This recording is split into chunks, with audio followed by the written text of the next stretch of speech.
नमस्कार, बहुत बहुत स्वागत है आप सभी का। आप देख रहे हैं एनएमएफ न्यूज। आपके साथ मैं हूं नम्रता चौधरी।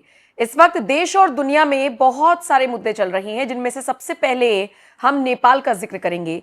नेपाल में जेनजी रेवोल्यूशन देखा गया। नाम तो इसे यही दिया गया, लेकिन हमने देखा लगभग जेनजी के साथ साथ बाकी युवा भी सड़कों पर उतरे।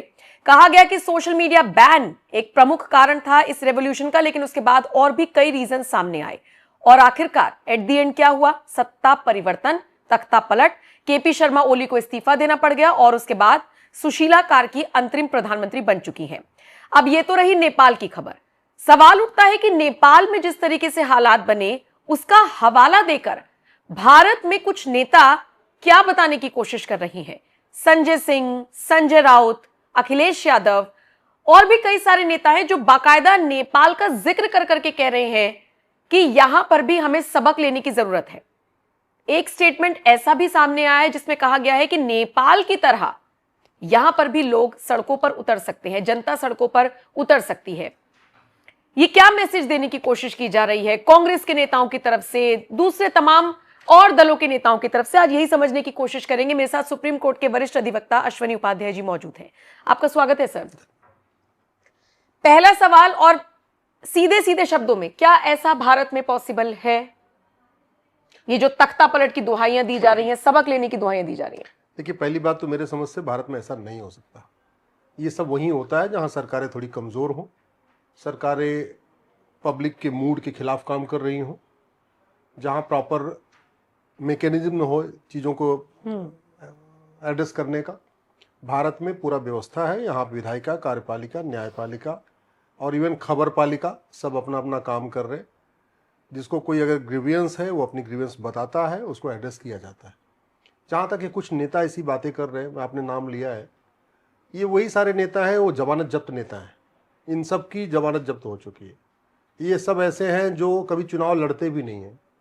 आपने जिसका नाम लिया, एक संजय का, वो कभी इलेक्शन में जाने की उनकी हिम्मत नहीं है। जिन इलेक्शन में जाए तो पता चला वो पार्षद प्रधान भी नहीं बन पाएंगे। एक दूसरे और नेता, दूसरे संजय, उनकी हालत क्या है सबको पता। यूपी के रहने वाले हैं, वो अपने मोहल्ले में पार्षद प्रधान भी नहीं बन सकते। कड़वी सच्चाई तो ये है, बाकी दुनिया का ज्ञान देते रहते। लेकिन अखिलेश यादव तो है। जहाँ तक अखिलेश यादव की बात है, तो अखिलेश यादव का समाजवाद कितना अच्छा है ये यूपी के लोगों को पता है।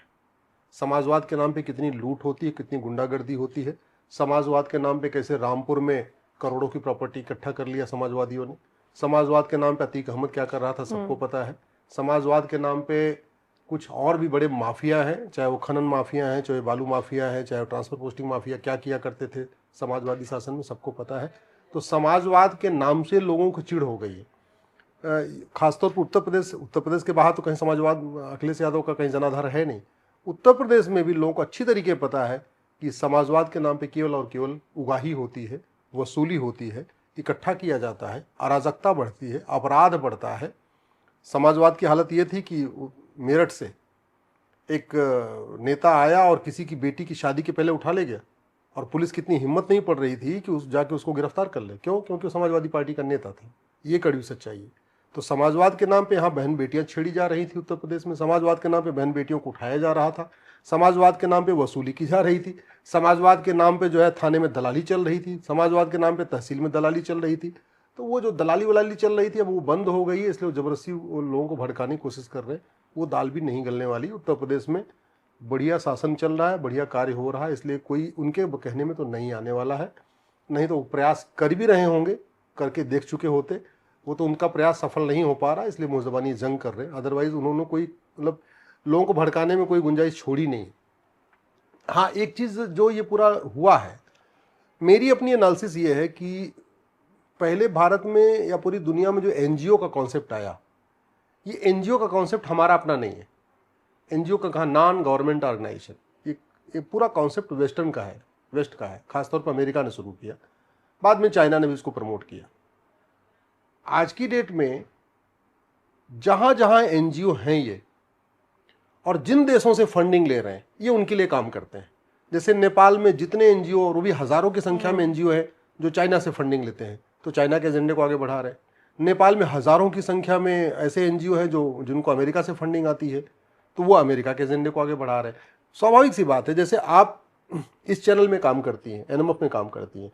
तो जब तक आप एनएमएफ में हैं, जब तक आपको एनएमएफ से सैलरी मिलेगी, आप एनएमएफ के ही मिशन को बढ़ाएंगी, एनएमएफ के एजेंडे को ही बढ़ाएंगी, आपके एनएमएफ के हिसाब से सवाल करेंगे, एनएमएफ के हिसाब से इंटरव्यू करेंगे। कल को आप ये चैनल छोड़ के कहीं और चली जाएंगी, फिर उस चैनल की पॉलिसीज के हिसाब से काम करेगी। तो ये जो एनजीओ हैं, ये बहुत बड़ा खतरा पैदा होते जा रहे हैं। भारत में एनजीओ की संख्या नेपाल से ज्यादा है। अच्छा। मतलब अगर आप उसको दूसरे पहलू को देखिए तो भारत में वामपंथियों की संख्या नेपाल से ज्यादा है, भारत में जमातियों की संख्या नेपाल से ज्यादा है, भारत में एनजीओ की संख्या नेपाल से ज्यादा है, भारत में मिशनरियों की संख्या नेपाल से ज्यादा है। पॉपुलेशन भी ज्यादा है ना, ठीक है, उस हिसाब से। हाँ, पॉपुलेशन भारत की ज्यादा है। जो सबसे बड़ा खतरा है जो मुझे दिखता है कि, और ये जो 2010 में एफसीआरए बना, वो कांग्रेस ने इसलिए बनाया ही था वो एफसीआरए कानून, कि भारत में अलगाववादियों को, मिशनरियों को, माओवादियों को, नक्सलियों को, सबको प्रॉपर बाहर से फंडिंग होती रहे, और वो फंडिंग हो रही है। वर्तमान सरकार ने हजारों की संख्या में एनजीओ के लाइसेंस रद्द किए हैं, लेकिन अभी भी कंप्लीट फंडिंग बंद नहीं हुई है। भारत में लगभग 50,000 करोड़ की फंडिंग आ रही है। कुछ एफसीआरए के जरिए आ रही है, बाकी हवाला के जरिए आ रही है, या ब्लैक मनी के जरिए इनकी फंडिंग हो रही है। लेकिन ये एनजीओ सामाजिक कार्य के नाम पे देश को बर्बाद कर रहे हैं। ये मैं अच्छी पूरी जिम्मेदारी के साथ कह रहा हूं। जो चाइना से फंडेड एनजीओ भारत में है, वो चाइना के एजेंडे को आगे बढ़ाते हैं। अमेरिका से जो फंडेड एनजीओ है भारत में, अमेरिका के लिए काम करते हैं। अरब, दुबई, कुवैत, बहरीन के जो से फंडिंग इनको हो रही है, स्वाभाविक सी बात है उन देशों का मिशन बढ़ाएंगे। अभी आप देखो ना, ये वहां पे छांगुर जलालुद्दीन पकड़ा गया था, उसके 40 एनजीओ हैं, बताइए। 40 एनजीओ हैं उसके, जहां विदेशों से फंडिंग आ रही है, एफसीआरए का लाइसेंस लिया हुआ है। आगरा में एक पकड़ा गया, उसके भी कितने, शायद 10 एनजीओ हैं उसके पकड़े गए।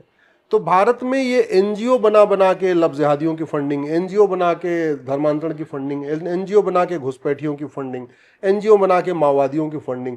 अच्छा, माओवादियों, नक्सलियों ने खुद ही एनजीओ बना लिया। एनजीओ बनाने में कोई क्राइटेरिया तो है नहीं, कौन बना सकता? जो भारत का है वो एनजीओ बना सकता है। तो आज की डेट में क्या हो रहा है, आतंकवादी, अलगाववादी, माओवादी, नक्सली, जिहादी, इस टाइप के जितने भी लोग हैं, वो 3 आदमी मिलते हैं, एक एनजीओ बना लेते हैं, बाहर से कॉन्टेक्ट कर लेते हैं, फंडिंग लेते हैं, उनके फंडिंग लेते हैं। और चूंकि फंडिंग जहां से लेंगे वो काम करके देखना पड़ेगा। मान लीजिए अमेरिका से फंडिंग आ रही है, भाई आपको क्रिश्चियन बनाना है, तो फंडिंग तो तभी आएगी ना जब आप क्रिश्चियन कन्वर्ट करोगे। या आप अरब, दुबई, कुवैत, बहरीन से फंडिंग ले रहे हो, और फंडिंग तभी आएगी जब आप कन्वर्ट करोगे, धर्मांतरण कराओगे।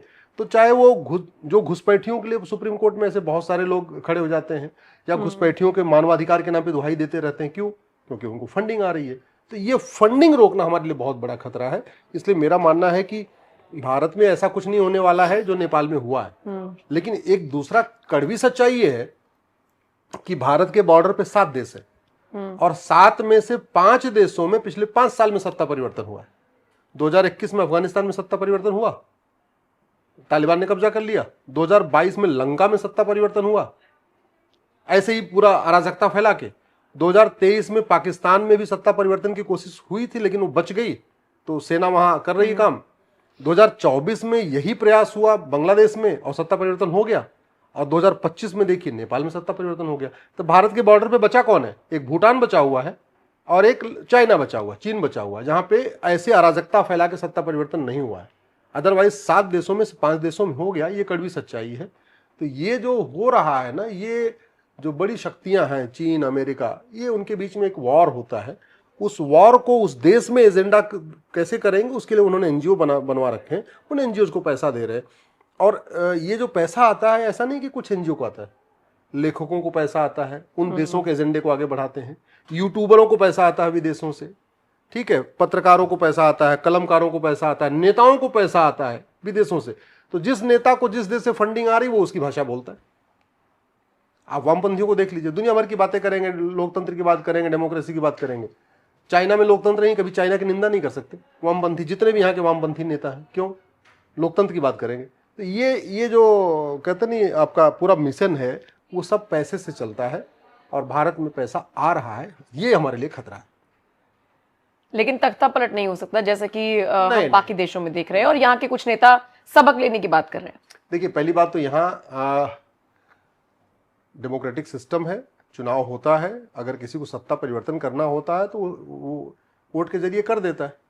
ऐसा तो है नहीं कि यहाँ चुनाव होता है ना। तो अगर आप वास्तव में किसी को गुस्सा है तो दूसरी पार्टी को वोट देगा जिस पार्टी से खुश है।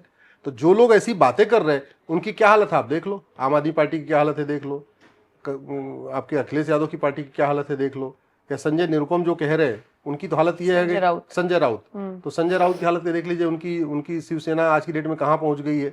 न पार्षद बचे, न प्रधान बचे, न सांसद बचे, न विधायक बचे, न पार्टी बची, कुछ भी नहीं बचा। असली शिवसेना दूसरी वाली हो गई, सिंबल तक नहीं बचा। हाँ, सिंबल तक नहीं बचा हुआ है।